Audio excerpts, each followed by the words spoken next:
teatro é o meu momento de ser mais verdadeira comigo. Esse é o meu pensamento, porque teatro me permite experimentar as coisas do meu imaginário igual uma criança faz no seu momento consigo própria. A maioria dos adultos acham que quando você fala com uma criança e ela tá brincando com o imaginário, ou tá brincando com um amigo imaginário, ou tá refletindo as informações que chegam para ela, eles desconhecem, eles se assustam, ou eles às vezes tentam inibir porque percebem algum tipo de socorro da sociedade se mostrar que a criança tem alguma coisa que a gente chama de esquisito. Eu costumo dizer que quando eu me percebi esquisita, que eu me percebi meio ET, meio monster na sociedade, eu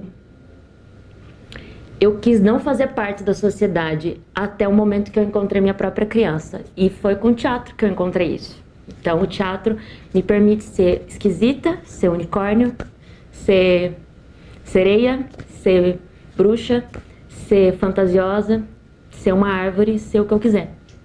Teatro ele veio primeiro. Minha irmã gêmea começou a fazer na escola, eu dependia da voz dela para fazer qualquer coisa e eu não tinha coragem. Então eu via as pessoas que eu conhecia fazendo isso, queria fazer, mas não sabia como fazer com o mesmo ímpeto, com a mesma leveza que eles tinham e com o desprendimento de estar aparecendo, porque eu não gostava de aparecer. Aí, aos 12 anos, eu conheci Sociedade dos Poetas Mortos, que é um filme, e as minhas referências são sempre muito fílmicas, e depois da dança. Quando eu assisti Sociedade dos Poetas Mortos, eu percebi que existia uma pessoa, uma figura, que é um ator, aliás, que é o Ethan Hawke, que ele sobe na cadeira e o seu ato de coragem é dizer "Oh Captain, my Captain", então, ou fechar os olhos para falar sobre si mesmo. E aí eu começava a fechar os olhos para eu ter mais contato comigo. Mas eu queria ter essa coragem. Aí eu tive uma aula de filosofia já com 14 anos. E esse professor, ele percebeu o meu gosto pelas naturezas do subjetivo, por perceber a reflexão, por querer pensar, pelo diálogo e pela reflexão sobre si mesmo. E aí ele me emprestou um livro chamado Anticristo, a Maldição do Cristianismo, que em princípio nada tem a ver com teatro, mas me fez refletir sobre. Aí depois, posteriormente, eu comecei a ler algumas coisas de Nietzsche. Já com 15, comecei a conhecer algumas coisas dentro da filosofia. Mas assim, lembrando que eu tinha uma idade muito, muito jovem, então é claro que eu não tinha a mesma compreensão. Só que eu gostava daquela forma de falar, de palavras que eu não entendia, daquela compreensão de que eu era ignorante para alguma coisa. E aí a minha amizade com ele permitiu que eu tivesse um pouco mais de entendimento, porque ele tinha um discernimento para falar comigo, algumas coisas para eu entender. E quando eu não entendia e ficava ludibriado com o que eu não estava entendendo, foi quando eu percebi que era isso que eu queria fazer. Bom, é importante lembrar que quando eu falei que a minha irmã tinha minha voz, somos gêmeas univitelinas, então eu ficava sempre esperando que ela falasse por mim. Essa era a coisa mais importante para mim, que alguém se posicionasse. Eu comecei a querer me posicionar na vida mesmo depois que eu vi que ela tinha mais coragem do que eu. Na verdade, as pessoas não sabem, mas quando você vê a sua própria imagem refletida numa pessoa que tem um outro pensamento, diferente do seu, embora ela tenha praticamente o mesmo tipo de perfil de DNA, de tudo, fisicamente, mas ela se sobressai porque ela tem uma coragem de coração, de comoção, de core, que vaza mesmo, que salta pelos olhos, era onde eu me reconhecia. Aí chegou o momento que eu tinha que me reconhecer em mim mesma. E foi quando eu finalmente consegui fazer mesmo a disjunção celular, e aí eu estava já com 14 anos. O que faz com que eu pense teatro ou tenha influências com relação à arte seria, primeiro, as minhas referências iniciais, as pessoas que me cercam, os amores que eu tive. E quando eu falo amores, são os amores da família, dos amigos e dos livros, que eu tive muita sorte de cair num período em que minha mãe trabalhou como bibliotecária e foi por isso que eu tive um gosto pela leitura.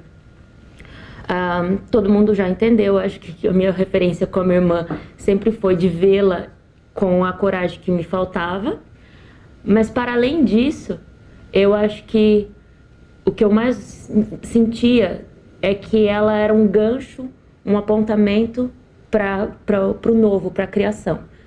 Para mim era isso, quando eu via minha irmã. Mas posteriormente eu comecei a gostar de algumas coisas da filosofia, como eu disse, e eu fui buscar em alguns autores algumas referências que me saltavam os olhos. De Nietzsche, quando me saltou aos olhos, é quando ele começa a falar sobre arte, que a nossa natureza tem a necessidade de arte. E ele vai falar no Para Além do Bem e do Mal, pela paixão por Wagner, né? E essa paixão é que eu sentia falta. Embora as minhas sejam de coisas que são da natureza mesmo. Eu fiquei durante muito tempo que eu passei por situações que eram de desgosto e de uma falha de caráter mesmo das pessoas, fazendo quase que regradamente, todos os dias, e fechar uma janela do local onde eu trabalhava e parar para pensar e refletir se aquela vida valia a pena. Eu fiz isso durante 3 anos e meio. Eu ouvi durante 3 anos e meio que eu sempre seria medíocre, ouvi de formas bem mais pejorativas do que isso, e eu sabia que eu precisava acreditar em mim. Depois disso, eu comecei a ver alguns atores, que um deles é o Ethan Hawke, que eu me espelho muito, não só porque ele tem uma fala que me inspira, mas porque ele tem um universo cotidiano exposto nos seus trabalhos. Ele não parece um ator com todas as características do grande herói. Ele me traz a minha realidade, e isso para mim é muito importante. Em segundo plano, as minhas inspirações foram em Martha Graham e Pina Bausch, que é da dança, muito mais de Martha Graham, quando ela vai falar sobre trabalhe com a sua vagina. É a primeira vez que eu vou escutar de uma mulher que uma parte do corpo não é para ser inferiorizada.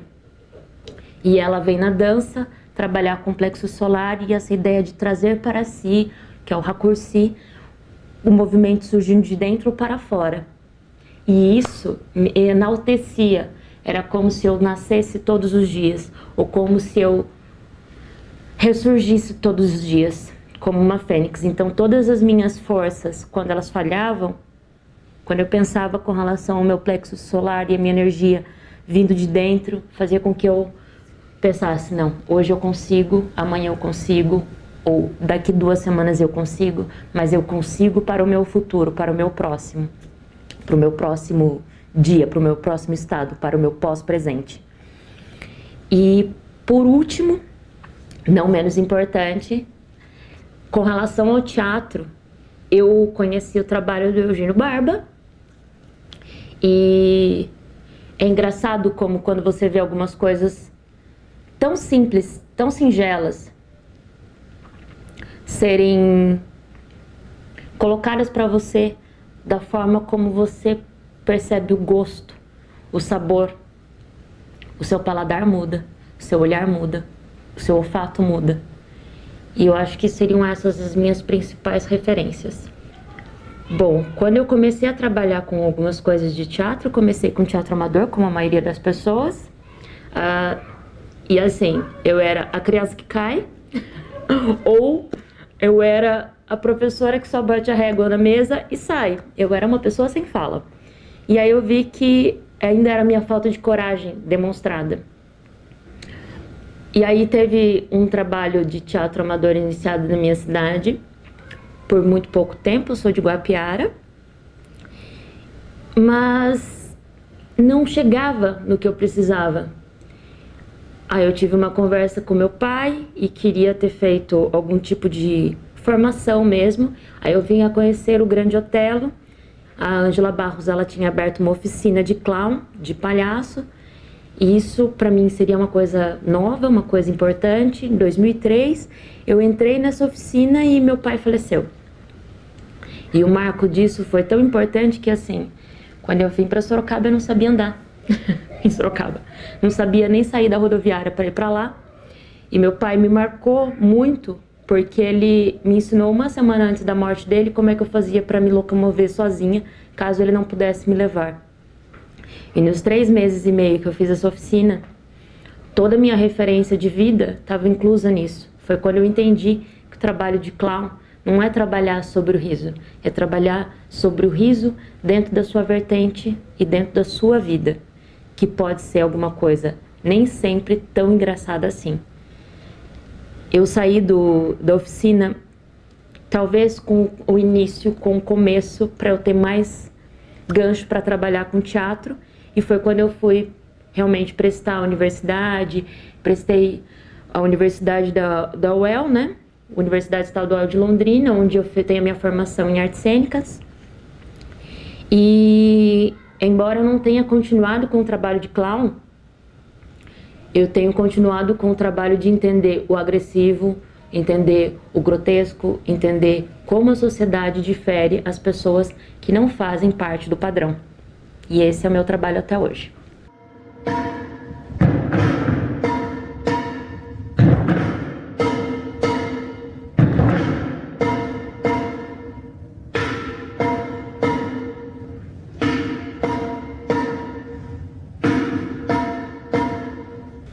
Em 2004 eu fui para Londrina, que eu fui fazer a Universidade Estadual de Londrina, o curso de artes cênicas, bacharelado.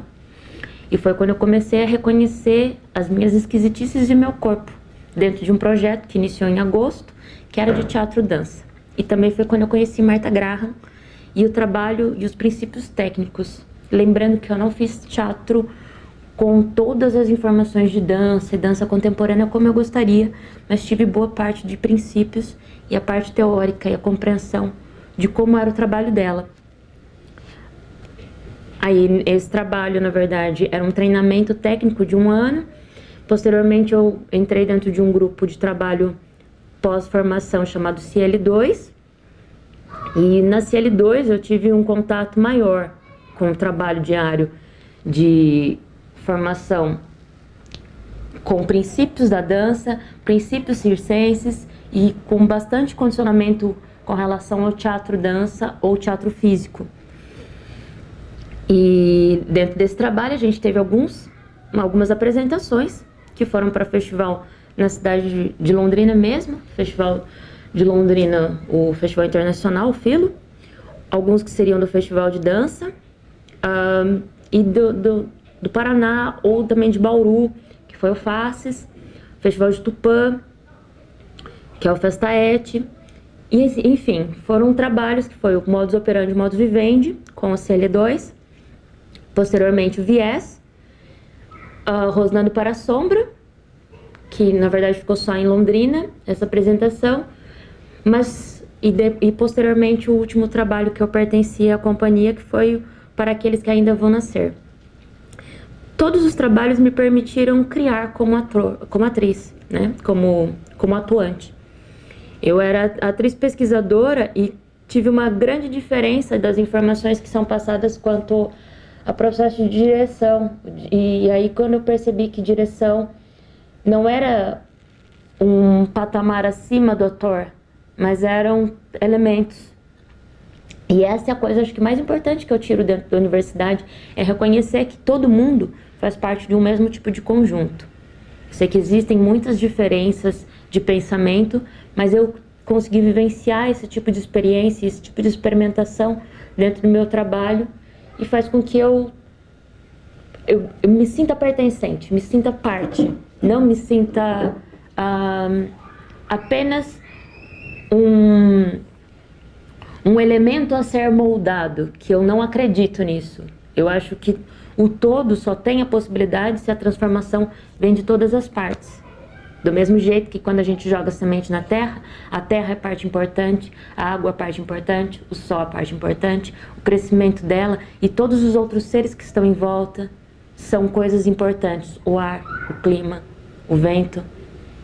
Eu acho que o teatro tem que ser pensado dessa mesma maneira.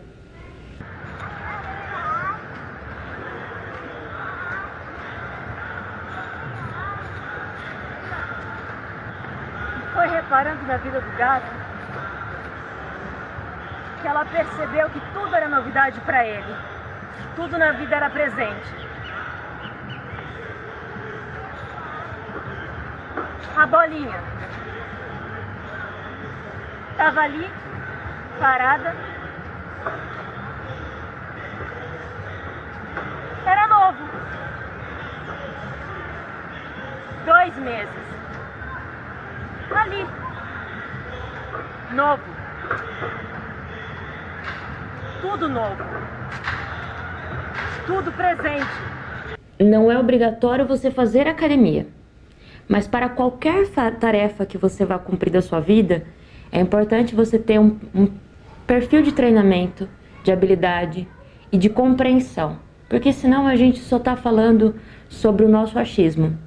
Quando eu fui para academia, quando eu fui para fazer mesmo artes cênicas, eu tinha um gosto muito grande por setores acadêmicos, por bibliotecas, por centros de estudos, por teorias. E esse gosto veio da minha formação dentro de colégios que foram muito humildes, mas dentro de uma representação minha de como eu via o mundo. Mas eu não acho que isso seja nada obrigatório. Eu acho que é importante sim as pessoas, quando conseguem descobrir que existe a possibilidade de saber alguma coisa, ler sobre, realmente reconhecer-se nisso. Mas eu não vou tirar a importância do teatro amador. Como o próprio nome diz, o amadorismo, ele também é uma ressignificação do amor que a gente tem. É claro que é importante que as pessoas diferenciem o vale-tudismo do amadorismo, porque a gente não tem, a gente não vive só de achismo. A gente tem que ter as importâncias de saber de onde veio as vertentes, se tem alguém que já estudou isso antes, mas eu posso ler isso separadamente. Do mesmo jeito que eu acredito que, por mais que pareça difícil, dá pra gente estudar física sozinho? Claro que dá, alguém fez isso antes de existir a academia. E alguém fez isso por gosto. A teoria da relatividade, ela não existe por uma informação que já veio, um livro brotou na nossa frente, uma informação acadêmica brotou na nossa frente. Pessoas se interessaram por isso, se interessaram por uma questão da natureza e as relações da física da natureza. Então é claro que você pode ter algum estudo sim fora dos âmbitos acadêmicos ou técnicos. Mas é importante também saber separar que isso não é o máximo. Não sou melhor do que ninguém porque fiz academia, não vou ser melhor do que ninguém porque tive um pouco de estudo. A minha obrigação, na verdade, por ter tido um pouco de estudo, é doar. Porque senão é só ego, e ego não é teatro. Isso é, pra mim, isso é falta de caráter. Eu trabalho com teatro e sou uma mulher cis, e isso me dá um gancho para falar sobre teatro feminino e teatro feminista e teatro sobre o feminismo. Eu tenho um pensamento voltado para isso, independentemente de pessoas serem cis ou não cis e serem transgênero ou não. Por que eu estou falando sobre isso? Porque o meu reconhecimento hoje é sim trabalhar com teatro pensando em formações da dança que inibiam a sexualidade biológica, vamos colocar assim. Porque a fala sobre a biologia feminina ainda é muito mal colocada e ainda é muito pejorativa. Mas isso não me difere, na verdade, de nenhuma pessoa que não tenha a mesma feição biológica. Lembrando que, em princípio, biologicamente todo mundo nasce mulher. Porque o testículo ele vai ser formado posterior. Eu não sei exatamente o tempo, mas eu sei que é formado posterior. Mas eu acho importante a minha voz para isso. Eu acho que é uma obrigatoriedade minha ter que me expor desta maneira. Primeiro porque me salta aos olhos as informações de coragem. Segundo, porque a sociedade é agressiva comigo. Então alguém tem de fazê-lo.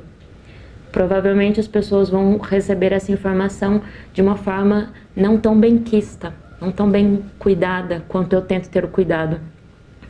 Porque ainda se tem muito preconceito quando se fala de mulher e quando se fala de mulher que não tem a mesma identificação biológica que as pessoas representam como mulher. E eu, como mulher e como reconhecendo todas as mulheres, independente da maneira como é colocada a sua sexualidade, que pra mim, de verdade, não interessa. Eu acho que as pessoas tendem a sexualizar o nosso corpo de uma forma tão grotesca, tão debochada, tão vexatória, que se eu for para tentar discutir sobre isso todas as vezes, na maioria das vezes eu ainda vou ser abafada, ainda vou ser sufocada, porque a sociedade ainda não está preparada para entender o óbvio, que a gente tem que respeitar o outro como é. Eu estudei um pouco de Hannah Arendt, gostaria de ter estudado mais, mas tem uma informação dela que é muito importante. É uma das poucas mulheres que são da filosofia que aparecem, tá? Mas não aparece tanto quanto deveria. Nos tempos de hoje, ela fala sobre a banalidade do mal e ela tem uma importância muito gritante, muito importante, que é falar: eu te amo, quero que tu sejas quem tu és, como tu és, independentemente se tu és o que eu sou. E essa, para mim, é a importância maior de quando uma mulher se coloca como representante. Não é para eu ser mais sensual ou menos sensual. Eu não quero ser sexualizada sem que isso seja com algum tipo de provocação ou com algum tipo de pensamento de reflexão. Eu, Milene, não quero, porque não é esse meu objetivo. Até quando eu trabalho com algumas coisas, com nudez ou mostro meu corpo, na maioria das vezes eu percebo que existe alguma coisa engasgada nas pessoas, porque por mais que elas queiram me colocar como objeto, não é possível que elas tenham a força maior do que a minha de me representar. E a minha fala nunca vai ser uma mentira, vai ser uma fala sobre uma mulher que grita, pedindo sempre que as pessoas reconheçam quem elas são. E se elas são sem caráter, então que elas se mostrem e, de preferência, se excluam do mundo. O mundo não é para isso. Quando eu fui para Bauru, eu estava fazendo paraqueles, eu tinha raspado a cabeça. Falei assim: e para você, você raspou a cabeça para esse trabalho? Eu olhei para a pessoa e falei assim: bom, você só está me perguntando isso porque eu sou mulher. Porque se eu fosse um homem, você não estaria perguntando se eu raspei a cabeça para esse trabalho. E aí eu fui tida como grosseira, inclusive pelas pessoas que trabalhavam comigo. E eu falei: sinto muito, mas é a verdade. Ninguém vai perguntar para um cara. E eu consegui vivenciar isso porque eu trabalhava dando aula. Quando eu dava aula, as crianças já achavam o máximo. Os professores vinham me questionar se meu marido gostava, se fulano de tal, na época eu era casada, se fulano de tal tinha falado alguma coisa, como foi pra mim não ver o molde na minha cabeça, sabe? Umas coisas que só vão pras mulheres porque é um preconceito velado. Bom, todas as vezes que eu vou fazer algum tipo de trabalho que eu estou me expondo, a primeira coisa que passa pela minha cabeça é: eu vou ser vista e eu tenho que saber como que eu vou me doar pro olhar do outro. Teatro não é para ficar fechado, não é para mim, é para um nós. Também é para mim, mas é para um nós. E se eu penso que é para um nós, é um estado de comunhão, eu digo que o teatro é minha... Desculpem se todo mundo pensa que eu estou profanando alguma coisa, mas ele é tão sagrado para mim, ele é como se fosse a minha religião, sim. Porque quando eu estou no teatro, eu estou com a minha máxima verdade. Então, se eu estou me expondo, eu preciso saber o quanto eu estou me expondo com verdade, com a minha verdade, para o olhar do outro. Então, o teatro me causa desconforto, me causa, de vez em quando, constipação, me causa certas agonias, certas euforias, todas aquelas relações que a gente tem quando a gente encontra o primeiro amor, todas aquelas relações quando a gente descobre algo saboroso que a gente não sabia que existia, ou quando a gente vê o nascer do sol, que é mágico. Teatro, para mim, vai ser sempre isso. Então, o meu estado corporal ele vai corresponder a isso. E é por isso que eu sempre penso em trabalhar o corpo, para que eu não minta para as pessoas. Se eu vou trabalhar com alguma informação que ele leva a algum tipo de estágio de sensação, Eu não vou para um emotivo de memória, porque isso pode atingir outras pessoas de uma forma, às vezes até negativa. Na maioria das vezes eu vou fazer o quê? Um trabalho técnico voltado para uma corporalidade que faça a compreensão do meu corpo, do meu estado físico e que eu possa trabalhar assim com a minha verdade.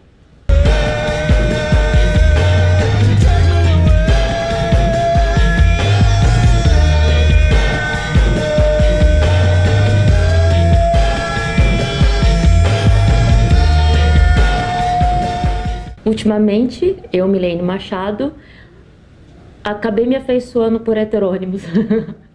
Então eu tenho mais ou menos 3 tipos de trabalho. O trabalho da Milene Machado, que é voltado para esse ramo acadêmico, que tem trabalho de pesquisa, mas com uma natureza de poder experimentar esse trabalho corporal dentro de formações mesmo dentro do meu bacharelado. O segundo trabalho, ele é voltado para todas as minhas pulsões, vamos colocar assim, que é meu trabalho de drag, que é a Pina Dragonfly, é como se fosse meu alter ego.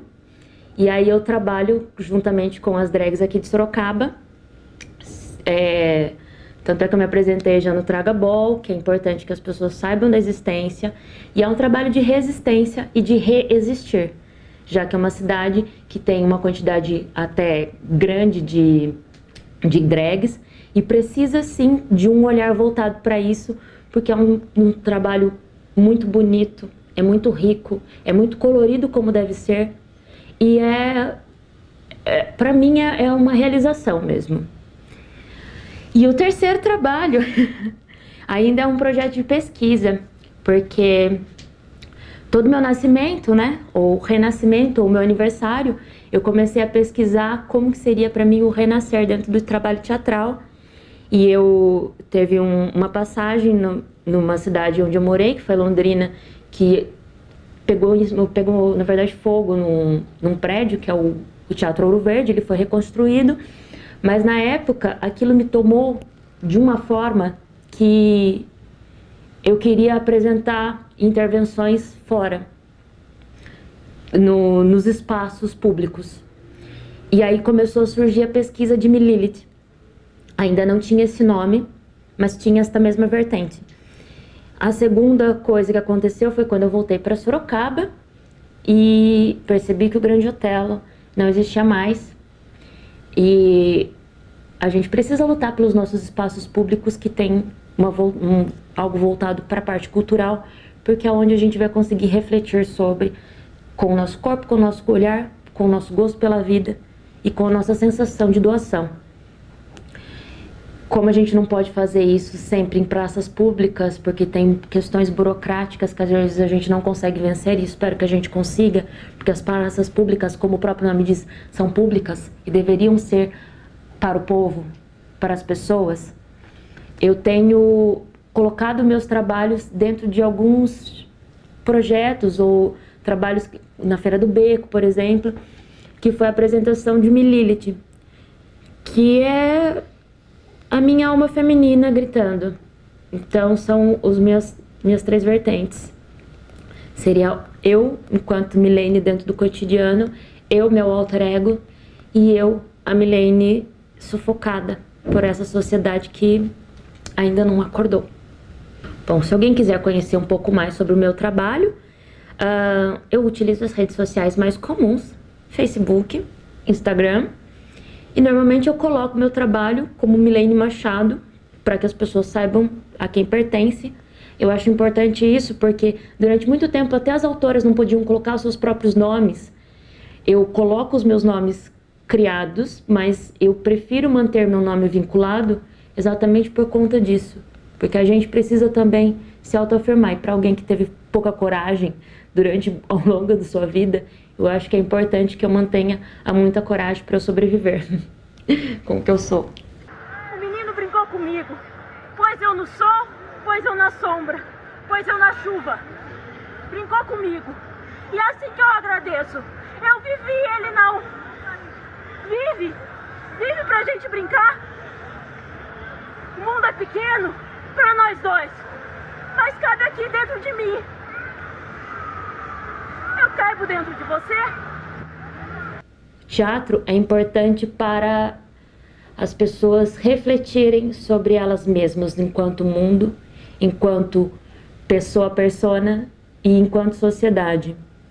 Eu penso sim num teatro político, mas não é um político partidário, porque isso é o que tem matado a gente. Esse pensamento partidário faz muito tempo que tem nos esmagados e nos contorcidos a ideias que são obsoletas.